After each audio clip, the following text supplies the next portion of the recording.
Olá, eu sou o professor Jacobi Fernandes e neste vídeo eu vou responder uma pergunta para você. Há faculdade na utilização das leis? Posso usar a 14133 hoje e semana que vem, em outro processo, posso usar a 10520?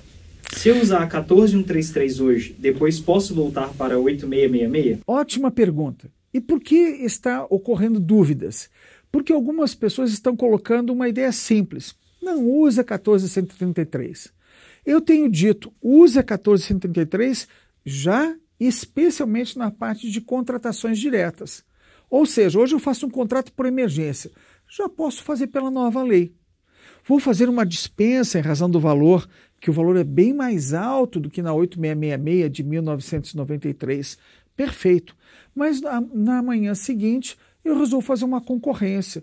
Eu faço pela 8666. Importante é o seguinte, não é você ir e voltar. Não é isso que preocupa o legislador.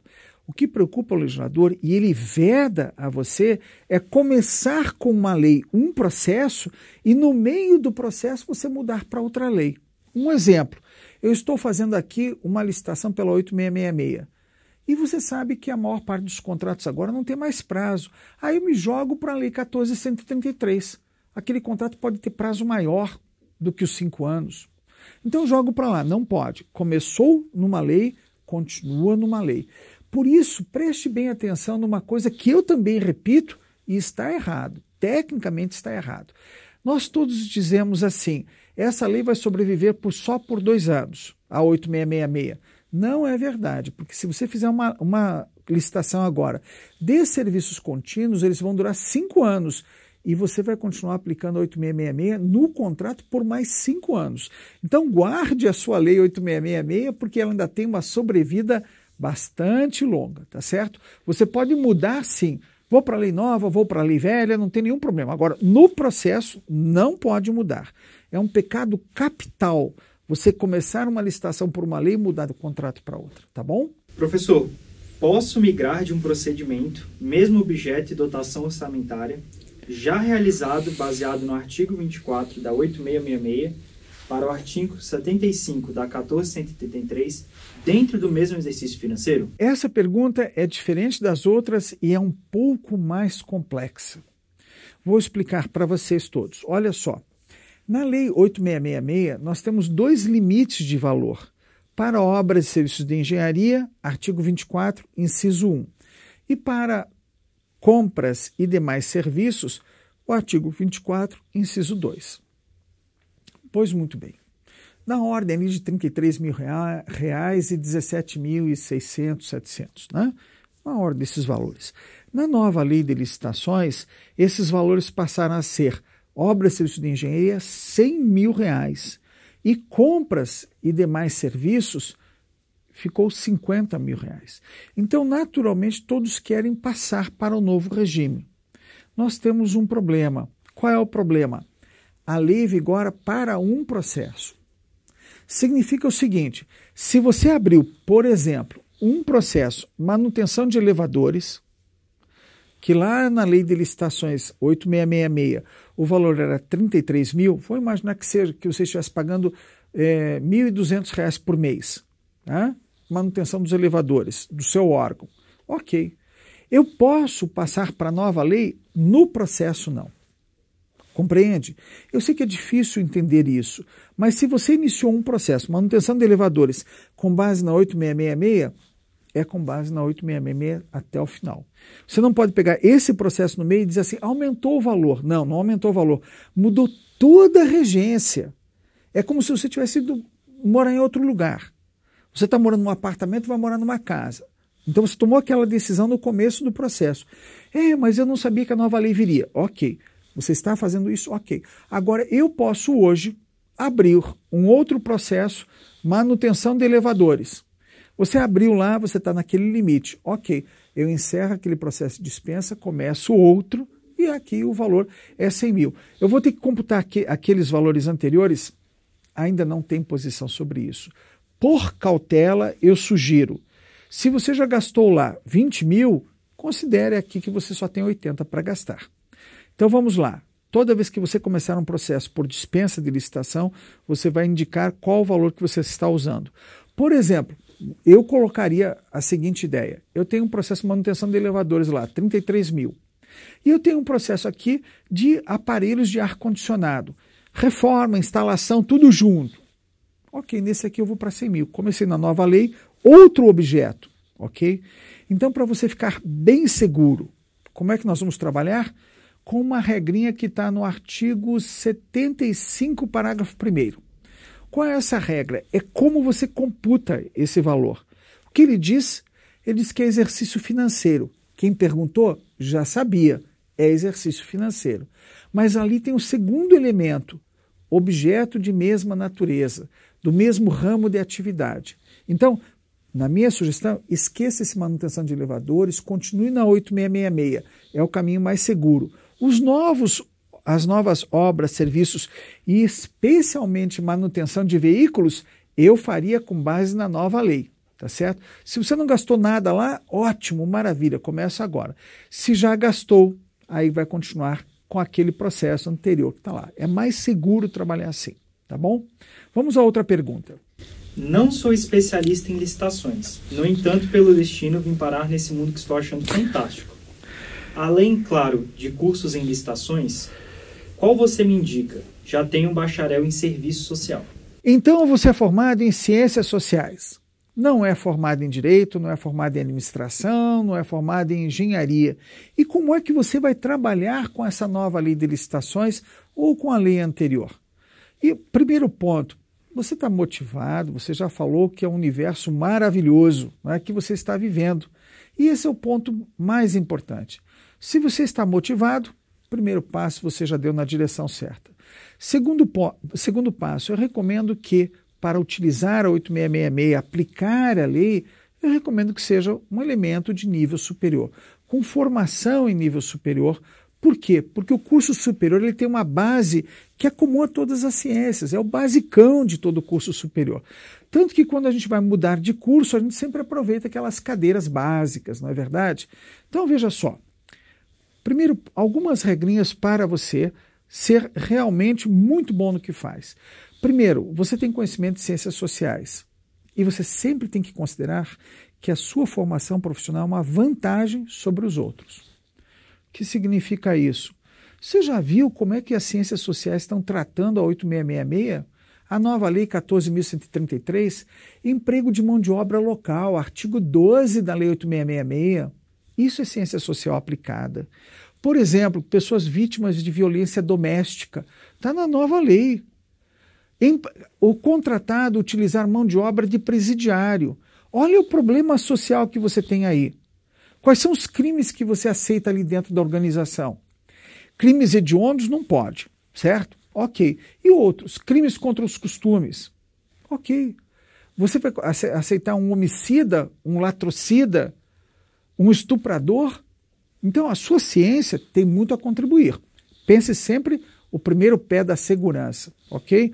Estou motivado, segundo o curso que eu fiz, vai me ser útil. E, de algum modo, vai ser mesmo.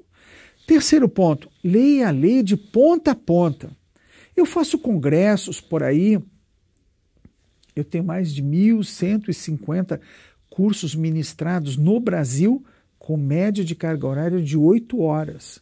Isso, se eu fosse piloto de avião, me davam 8.000 horas. Eu podia pilotar até Boeing. Né? Esses mais de 1.100 cursos me ensinou uma coisa. De vez em quando eu pergunto para o auditório. Pessoal, quem daqui já leu a lei de licitações de ponta a ponta? Sejam honestos. E eles são honestos. De 100 pessoas, 4, 5 pessoas leram a lei de ponta a ponta. Puxa, professor, mas isso é impressionante. É mesmo. Então, minha sugestão a você, leia a lei de ponta a ponta. Uma vez. Espere uma semana, leia de novo, devagar, anote suas dúvidas. E aí, professor, depois eu faço o quê? Uma pós-graduação? Já tem pós-graduação em licitação e contratos no Brasil. Já tem. Eu sou professor em 2 faculdades que estão ministrando esse curso, né? Vou até deixar de dar aula numa delas agora, mas que são específicas pós-graduação. Mas eu não sugiro a você começar aí, não. Eu sugiro você começar tirando as suas dúvidas em cursos pequenos. Cursos de 2 horas, de 4 horas, assistir palestra, sempre anotando no seu currículo. assistir palestra, para você ir se qualificando.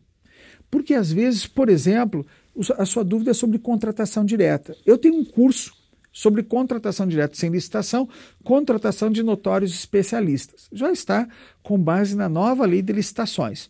Então, se você trabalha nessa área, minha sugestão, procure esse trabalho. Depois, é importante que de vez em quando você vá buscar o conhecimento, e é a quarta sugestão, para dentro do seu órgão. Contrate um especialista para vir dar aula dentro da organização. Por quê? Porque é importante você sentar ao lado de um procurador do seu órgão, sentar ao lado do auditor, para que todos compreendam a dificuldade que é o seu trabalho. É fácil a gente dizer, não aprova o edital. É mesmo. E se for um edital padrão? Você não está aprovando o edital padrão? Na nova lei tem que ter edital padrão. Isso mesmo. Não é o casuísmo. Cada vez eu faço um edital do jeito que eu quero. Edital padrão. Pode ter 10 editais padrão, mas são 10 editais padrão. Editais padrões. Ih, fiquei com dúvida agora. Depois você vê, pesquisa sobre isso.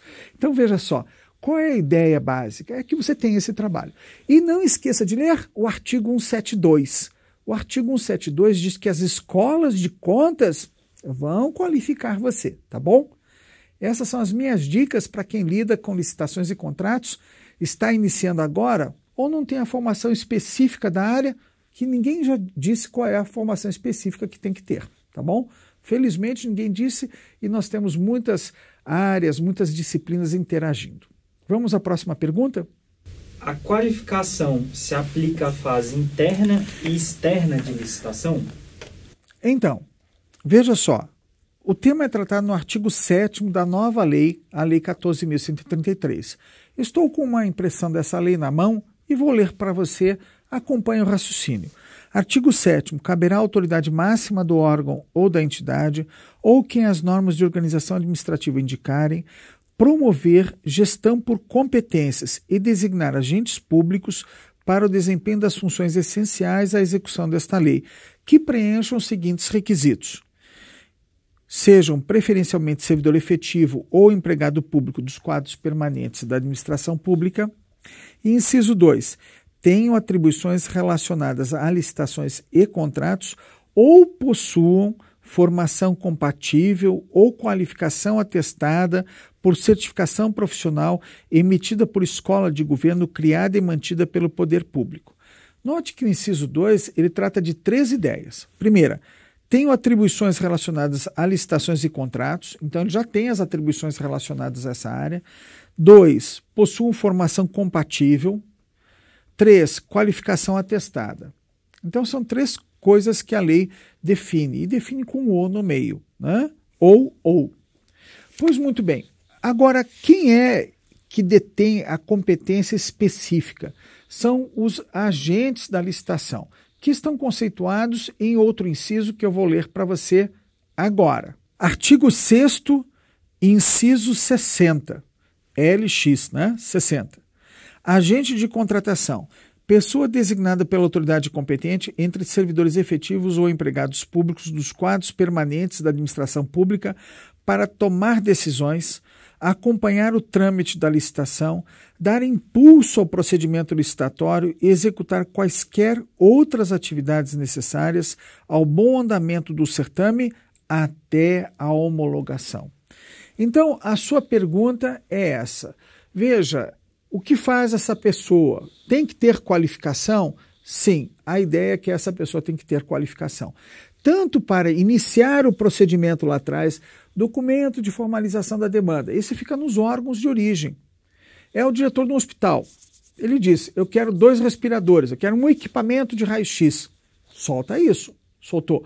Agora, dali em diante, os aspectos técnicos do documento de formalização de demanda, indicação de marca, modelo, voltagem, equipamentos, tudo vai ser feito por pessoas que vão acompanhar esse agente.